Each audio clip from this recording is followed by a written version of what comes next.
Before we get to that interview, though, folks, I do need to tell you about today's sponsor, which is BetOnline. We're back and better than ever. All eyes are on the gridiron as teams are back on for another football season.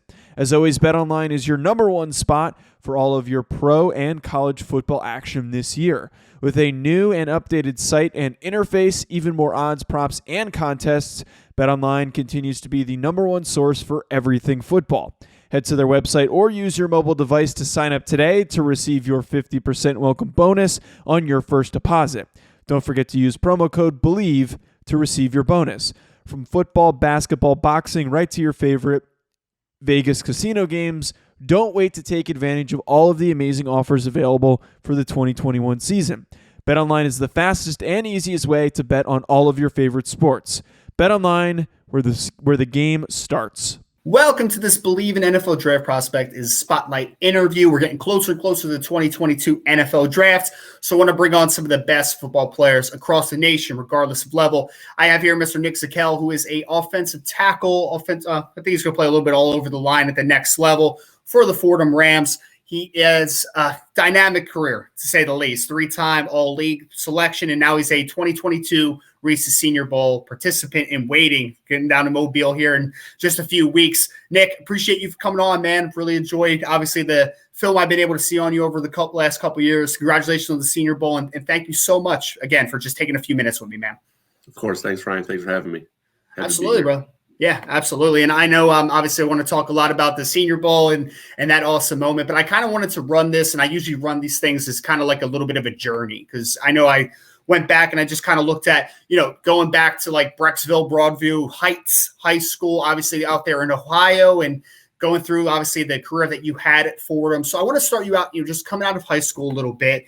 Why, for you, was Fordham the best spot? Maybe just take me into the recruiting world a little bit and how you ended up there. Yeah, so my recruiting is a little odd, I'd say, kind of compared to most guys. I actually didn't start playing O-line until my senior year of high school. Kind of hit like a late growth spurt there. So I think Fordham was like my first offer, and they're kind of like the first people to ever tell me kind of were interested in you playing O-line. Everywhere else was kind of either like a 3-tech or a DN kind of role. And then kind of, so at first I was a little hesitant of that. And then kind of as I got more comfortable with playing the position, kind of realizing that, okay, I could have a future playing O-line. I just thought that, kind of Fordham compared to other schools, New York City, great location, great academics. And I think a great, had great success, guys like Chase Edmonds like that coming up. And I thought it was a great opportunity. And of course, looking back on it now, I'm really grateful that I did. I think that was one of the best decisions I made. Absolutely, man. And that's really interesting because I looked in the bio and I saw you had like 270 tackles during your high school career. So I was actually, the next question I was going to ask is, obviously you already mentioned a little bit, most schools, like you said, were probably interested in you on the defensive side of the ball. Like you mentioned the hesitancy a little bit. Was there almost a different move here? Like maybe I'll go to this school, play defensive line. Did Fordham leave the opportunity to play on the defensive side of the ball? Like what was it like just kind of leaving that defensive mindset a little bit? Yeah, it was definitely odd. I think at first some of the coaches recruited me, like they like to refer to me as a big athlete, kind of play up both sides of the ball. And I think that was kind of I feel like the plan all along was for me to play O-line. But I mean, it was definitely weird because I had defensive like linebacker or something I'd played like my entire life coming up to high school. So I think that like that's all I knew, that's all I was comfortable with. And so I think that once I really got comfortable playing the position and kind of started learning the ins and outs of techniques and all that, I just think it was really a comfort thing. And I think that's something that really allowed me to make that jump to the next level. And I know obviously you've been a standout left tackle for the team over the last few years, but I went back and I looked and you started a little bit at right tackle as a freshman. I know you played inside at guard a little bit as well. Was that that freshman season, was that the plan to play early, or was that kind of like a necessity for you to have to burn that red shirt, quote unquote? Yeah, Patriot League's kind of different with not really many red shirts involved, but yeah, I think I didn't really play that first game my freshman year against Army. Team had a couple injuries on the O-line, and I think really it was kind of just thrown into the fire for me there. I think it started right tackle. I think it was about 6 or 7 games, and then I kind of would switch off between left and right guard, which again was great to get some experience there. But yeah, I think that's again, second year playing O-line there in college. I think that's just was such a huge thing for me to develop, is kind of just game reps on reps, something that really kind of helped me as I went through the season and really started to progress as a player. And besides for obviously the experience factor, because you mentioned, only 1 year of offensive line in high school, and you get thrown to the wolves a little bit, as a freshman. Obviously, I'm sure that was a crazy transition. But going into just kind of looking back to where you started at Fordham and where you are now, what do you feel like are some of the biggest improvements? I'm sure obviously physical, maturity was a big thing, but just kind of from the, a perspective of playing football, what do you feel like are some of the biggest differences now between the player you are now and the player that you were when you first stepped foot on Fordham?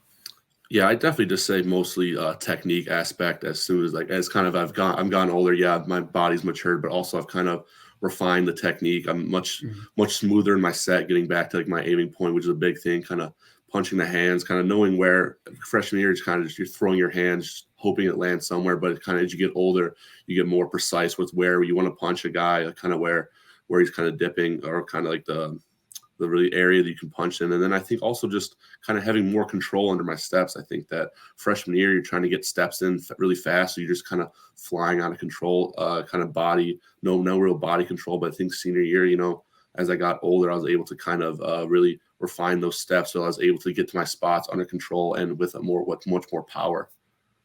What would you say, Nick, just from maybe like a personal perspective or from a team perspective, like what are some of your favorite accomplishments you feel like are really, when you kind of look back at your Fordham career, like those are kind of the high points? Definitely. I'd probably have to say, like all Patriot League's great. I think academic all district is something that I really am proud of, just kind of because I did come to Fordham to get a great education. And I think that getting the academic all district from the COSITA and then also kind of academic all Patriot League, that's just something that I'm also proud of as well, because it just shows that not only working hard in the field, but also working hard in the classroom. And I think that's something that was a real goal of mine in coming to Fordham. And I know, like most, like all players, you had to kind of work through as a team and as an individual, obviously with COVID-19. I think that you guys did get an opportunity to play a little bit, through the, obviously the troublesome that was the COVID pandemic.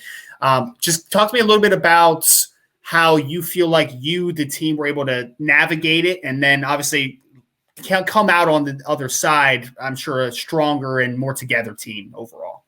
Yeah, of course. I think it was definitely really tough.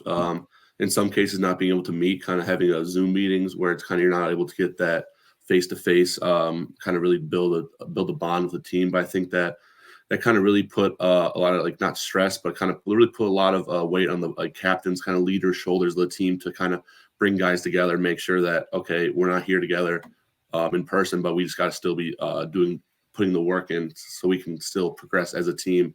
And I think that once we got on campus, all the precautions and all that, just still that just having accountability of making sure that guys are doing the right thing to make sure that we are able to still play football, because that was the goal.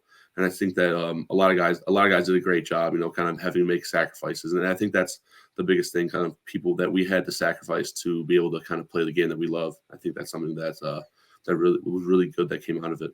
Absolutely. And I know obviously you played the majority of your career at tackle. I know you mentioned you played a little bit of guard during the true freshman season, but I really think, Nick, a lot of NFL evaluators, at least that I've talked to, some scouts and some directors of all-star games, they really talk about what they feel like could be your versatility. You could be a guy that can kind of play up and down the line of scrimmage a little bit, inside a guard, maybe even take some reps at center. I don't know what kind of the future holds. What do you feel like just kind of the moving forward here? Let me start here.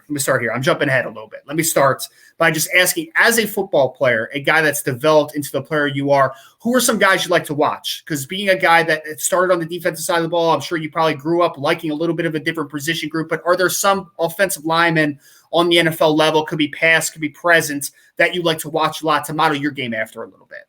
Of course. I think that kind of me being from Cleveland, I think the big number one is Joe Thomas, kind of as I was growing up. And I think that as I kind of made the transition to O-line in high school, I had really no idea kind of how to start playing. So I think I would just Google Joe Thomas highlights. And of course I wouldn't have that really deep stagger he would have, but just kind of seeing how he would get out of sets kind of and just kind of like points that he would have. I think that I've learned a lot from his game as well. I think that all the great Browns O-lines, it was Joe Thomas, Mitchell Schwartz, Alex Mack, and then even coming now, guys like J.C. Treader, Conklin, Wills, all those guys, Teller.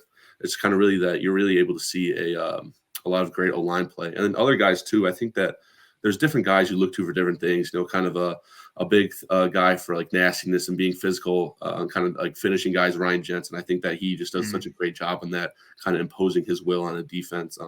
And guards, I think that there's guys who play great. I love like Dalton Risner from the Broncos. I loved him ever since coming out of Kansas State. Brandon Scherf from Iowa. I remember his Iowa highlights.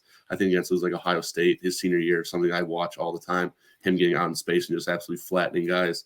And then tackles, there's just so much good tackle play. I mean, watching Bakhtiari, even before he was hurt and all that kind of great stuff. Trent Williams is just a different animal in that, or just doing stuff that you never see anyone else do. And I think that there's a lot of great things to take away from each guy. Yeah, and I love the Risner and Sheriff, especially because they're guys that played college offensive tackle that moved inside because, I think that stylistically they could have played, outside, but they just mindset-wise, like that's just kind of how they winning in tight areas and being physical, and that's just kind of where their styles lay. And I think that might be the transition for you. And a guy that I wrote down actually on your film was another offensive tackle in college that's turned out to be a really good player for the Cleveland Browns. That's Joel Bitonio. So that was a guy that I kind of wrote down. I feel like there's some parallels there. And that's why I was kind of moving forward to like, what do you feel like the ability for you maybe to play multiple positions up and down the line of scrimmage? How do you feel like has that presented value to you now making that transition to the next level? I definitely think that versatility is a great thing to have. I think whether while I may not be long enough to kind of play every down as like a left tackle, or even I think I'm still long enough to kind of even have the option to play tackle, still be in guard. And I think I've practiced snapping in the past, so I think center is something possible. So I think that being able to play all 5 positions is definitely something that is valuable. So I can just be able to plug and play whatever a team would need. Absolutely. I could not agree more. And I want to go through that moment a little bit for you, Nick, because like being a small school guy, right? Like perceived FCS, like I played Division III football, so I was like almost the lowest of the low. It had to be a surreal moment to get that invite from the Senior Bowl. Obviously, I don't know if you want to take us through that moment a second. Like, did Jim Nagy call in? Was the coach the one that handed you the invite? Like, what was that moment when you got that invite? Yeah, so I mean, you kind of expect to get an invite. Not really. I think kind of just like you're sitting waiting. Kind of Mr. Jim put out that tweet, kind of like, oh, we're putting him in putting the invites in the mail today and all that. So I kind of told my coach, like, I asked me, he's like, hey, if you get any of these invites, like, would you want it to kind of be like a team spec? I was like, no, I don't want any of the waiting. Just kind of give it to me on the spot. So I think it was kind of, we came in from a practice one day. I think the coaches usually go up to their office, meet, watch film, all that. And I go and kind of shower to practice, go back to my locker. I see a text from me. He's like, stay in the locker room. Like, oh, what did I do? Am I in trouble or something? And all of a sudden he walks into the Senior Bowl box, and it was kind of everyone just kind of hounded, and it was great time to have. Yeah, and besides from that moment, obviously with the coaches and just kind of the team, aspect of everything, what was it like when you got to talk to the parents, the family? Like, it had to be surreal. Just kind of share that moment with everybody a little bit. Oh yeah, definitely. So happy for me, so proud. I think that I like sharing my achievements with them as well, because again, I wouldn't be here without all their support throughout the year. So that was something that huge to see a smile on their face as well. And I'm always rooting, obviously, for the small school guys perceived the FCS level and below, kind of making it down, because obviously it's a big measuring stick and it's a big moment, that opportunity to be down in Mobile. What are some things that, and I know we're a few weeks off now from getting down there, but what are some things that you feel like you really want to prove and you really want to showcase at the event to really show that you belong there and that you are the next level player that everybody thinks you are? Of course, I think the biggest thing is just to show that kind of FCS guy. That biggest question mark a lot of teams have is the strength of competition and kind of who the guys you're playing against. I think that I played against Power 5 guys. I've played against other FBS guys. I think that I've shown that I'm able to hang with them, and I think that that's the biggest thing, is just showing that you belong there, and also kind of like separating yourself from the pack, just kind of showing your tools just on a bigger stage. Mm-hmm. And kind of like my last question for you, Nick, I know it's a little bit of a two-parter. Obviously, me being a big fan of your game, a guy that I think that you have starter level traits on the next level. Like, I honestly do at multiple positions potentially. Like I said, I actually think center is a very interesting proposition potentially down the road. But just kind of looking forward here now, knowing that you're going to be an NFL player in just a few months here. One, how long has that been a dream? And two, what's that blessing going to be like when you finally, just can officially call yourself a professional athlete? Yeah, I mean, it's been of course, it's always kind of in your dreams as a kid, like, oh, I want to be a professional football player. But then kind of as you work through high school, kind of just think, oh, wait, like I'm able to play in college. Like that's going to be a great experience. And then you get to college and, kind of teams start talking and you kind of hear like, oh, maybe I have the chance to play on Sundays as well. And it's just kind of being able to see it come into fruition now. It's just such a blessing. I think that's something that I can't wait until the day occurs where it's kind of I'm able to call myself that and kind of I'll definitely be around some family, being able to share with them kind of all the hard work I've put in and all the support I've gotten from other people. And I just think that it'll be a great feeling for sure. And last question, I threw one in here because I'm very curious because, like, again, you have a little bit of a different path to Fordham and you're a guy that made a late transition to a different position coming out of high school, last year at high school. Yeah. Was there a moment that you thought that the NFL was a possibility? Like, was it always in the back of your mind, like, I could definitely do that? Or was there like a moment at Fordham where like it clicked and you're like, I can do that. That's a possibility for me. Yeah, I'd probably say somewhere after my sophomore year, because before that I've had coaches like kind of say after my freshman year, like kind of playing all those games, kind of like, oh, you have what it takes to play on Sundays. And I was just a kid basically. And I was kind of like, yeah, like, it's like whatever, like kind of just kind of saying that. And but then kind of as you kind of I see myself progressing more and more as a player, I just think that I'm nowhere near a finished product. And I think that's kind of served as motivation for me to work even harder because I know that I have goals now, and I think that it's something that I really want to achieve. So I'm going to do whatever it takes to get that. Awesome. So again, joined here by Nick Zakelj, star offensive lineman out of Fordham, heading down to the Reese Senior Bowl here in just a few weeks. Nick, appreciate this again, man. This was fantastic. I know it's right after the season, getting ready for the training process, all that type of stuff. It's busy. I've finished up school, doing all that type of stuff, but really appreciate all the time today, man. This was awesome. Of course. Thank you, Ryan. Thanks for having me on.